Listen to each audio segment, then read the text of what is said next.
That stage, just like regular played, is complete nonsense. But it turns into Dragon Ball Z with all the lasers and stuff going on. Though it's super fun. Oh yeah. Like, I mean, it's not competitive in any sense of the word, but man, is it fun. Exactly. I mean, that's not always what you're looking for those type of stages. It's just like, all right, let's see what kind of crazy stuff can go down. All right, so we have, it seems we're going to have that same Yoshi and Charizard team versus a Samus, and I just can't quite see the edge of that stage. Yeah, we got it's Samus and then probably Zero Suit Samus, if I know my players right. No, no, Ness. Sorry, Psi-Guy. Psi-Guy. Yeah, Psi-Guy. Psi-Guy and Simon, what's his tag now? Lem0nlime, that's it. So we got Handyman and Dynomyte making a comeback, sticking around for winners round 2 versus Lem0nlime and Psi-Guy. Yoshi, he wanted that down hitbox that his down air has, but doesn't quite get it. Yeah, Psi-Guy got sent up. That could have been a really bad spot for him to be in. If he had time to do his up B, it would be very difficult to. Ooh, all right.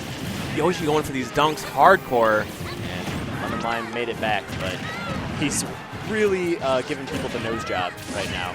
Blue team once again coming out to a relatively fast lead, putting damage in a very timely manner on red team here. Yeah, and they got Battlefield again as well. This is looking like the favorite pick for them. Yeah, I can't imagine that if you are Charizard and Yoshi that you'd want to go anywhere else but Battlefield. And because almost all of Charizard's attacks are going to go through the platforms as far as anti-air. All of the attacks pretty much cover all the platforms. He's relatively safe for the platform above him. People have a hard time approaching him. And Yoshi, always very elusive with his double jumps and like that armor that he can use. And so like it's a great stage. If you're a relatively new player for Smash, like stage selection and knowing what's good and bad for your characters and stuff is super important. Yeah. So it's something that you guys should definitely focus on if you're relatively new in Smash. And a lot of people in Wisconsin have that same issue. They're not really sure what stages to go to. Something that, I mean, you're only going to get through experience or from asking someone that has experience. So it's one of those things that's just, don't be afraid to ask help because it's super important as you're seeing right now. I mean, Charizard just now died at like 180%. Samus, of course, still living as well, but I mean, it's one of those things you saw in the original or in the last match. Battlefield worked out so well for them too. So yeah, stage selection hugely important, and we're seeing that in this match right now. Yeah, their blue team's game definitely seems to be stage control, and it's going to be that's going to pay off really well against Psi-Guy and Lem0nlime's team comp. They're going to be kind of having predictable paths as far as recovery goes. Ooh, all right. This Samus, though, is not letting Handyman do much of anything. Like, he is just keeping... Oh, and rolls right into that forward smash. Does Psi-Guy and Handyman. So an unfortunate team kill there. Had Charizard not done that, he would have lived, but just something that you're going to have to work on going forward. Again, this Samus is definitely the MVP of this match right now, doing everything in his power to keep Charizard away. Yeah, Lem0nlime's been landing a lot of... Oh, okay. Handyman losing that stock early at 20. I think he just dropped too low. Yep, that's exactly what he did. He just more or less SD'd on accident. That is really big for red team. That's giving what was kind of an even game at that point now a little bit more in their favor. Now, great job from Charizard there, going all the way across the stage to support his teammate, just saying, hey, it's Ness, I can just leave him alone. He's not going to be fast enough to catch up to me right now. I need to support my partner. But there goes Yoshi, so Charizard all by his lonesome. However, if you're going to be any one character in a 2v1, you might as well have one with some power. Charizard definitely has that, so... Yeah, sneaking an early kill here on Psi-Guy could be very big for him. Oh, and he eats that. Wow, so eating the blast there probably saved him because he would have died from that rock smash otherwise.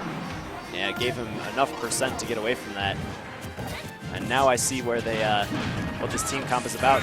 If they find the opportunities to give Psi-Guy some more percent, they're going to go for it. Oh, and Charizard dies off the top there.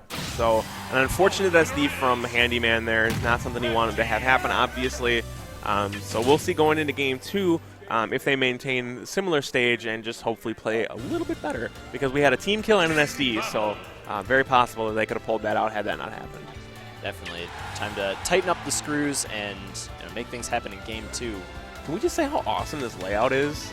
It's so festive. Yes, let's just gush about it. It's so cool. Like the snowflakes coming down and all the lights.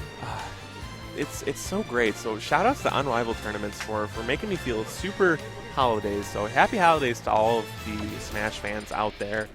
Thank you for tuning in for this Wreck the Halls broadcast. Yeah, and throughout the evening, if there are any games that you missed, all these matches are being uploaded 10 minutes after they air on this stream, with like custom thumbnails and everything. So Unrivaled's pulling out all the stops. We're going to get back to the game here, which will be at Town and City. It's another stage with platforms, but we're actually seeing a switch for Handyman. He's going Roy now. And so no more Charizard. No more Charizard. But, I mean, that being said, I think that Roy does have a little bit better matchup against Samus because he has better frame data. Yeah, and the fiery, dragon aspect is maintained. It's just all in a metal blade now. Yeah, it's self-contained in the fire sword. Ooh, Psi-Guy tried for a back air there, which probably would have been the stock for Handyman, and now Lemon0nlime's going for it, but gets beat back on stage. Roy actually relatively easy to edge guard, but not horizontally. He has a relatively good, because you can angle his up beat down, his horizontal recovery is surprisingly good, and because he floats a little bit at the end of it. Yeah, he's got surprising distance. It doesn't look like he should have that much. Good back air to finish off that stock from Psi-Guy. Yeah, it was Lemon0nlime waited for that air dodge. And knew that and a footstool. Oh, but Samus had it jump still. But gets back on stage and immediately gets up smash. So we are, except for, actually, we're all even now. Yep, I was going to say except for Ness, but we are all tied up. Lemon0nlime, I think, was trying to save his teammate there from the grab. Ended up hitting him instead. So unfortunate, but now things are even. Roy's got to be careful, though. He can't take much more damage, otherwise he'll be in kill percent from a lot of these options that Ness and Samus have. And if Ness lands a grab here pretty soon, or if he's in the right spot on the stage, rather, that could be a stock on Roy. Kind of clash there with a forward air from Roy, back air from Ness. Oh, and an up air will take care of Roy there. I'm really feeling like the switch to Roy may not have been a great pick. Yeah, it's not seeing the strength with the character we saw with Charizard, and Lemon0nlime now with the SD. All right, so we are still all even at 3 stocks apiece. Yoshi and Ness about the same for what they need to be at for kill percent. I mean, Yoshi obviously has a little bit more damage, but because he is a fat dinosaur, he's going to die later. Oh yeah, he's got a little more wiggle room to work with. Back throw will not kill. I don't like that option there. It's kind of staling the back throw. Oh, but a counter. Very strong, kind of a wake-up counter there. Almost took out Psi-Guy off the top left corner. Yeah, what I see a lot of Nesses do is if they get, an opponent where they've got them grabbed and it's like they're not a kill percent yet, they'll toss them up or do something different to save that back throw for just for the right moment when they can secure the kill. With Roy at 105, it won't take much more for Psi-Guy to get this land of PK fire. Just opted to wait and see what he's going to do. All right, Roy at 136, so he's going to have to play extraordinarily careful here and kind of let his teammate go in and wait for his spots because Ness only at 15%. But there goes Yoshi again, and that's Roy's dead.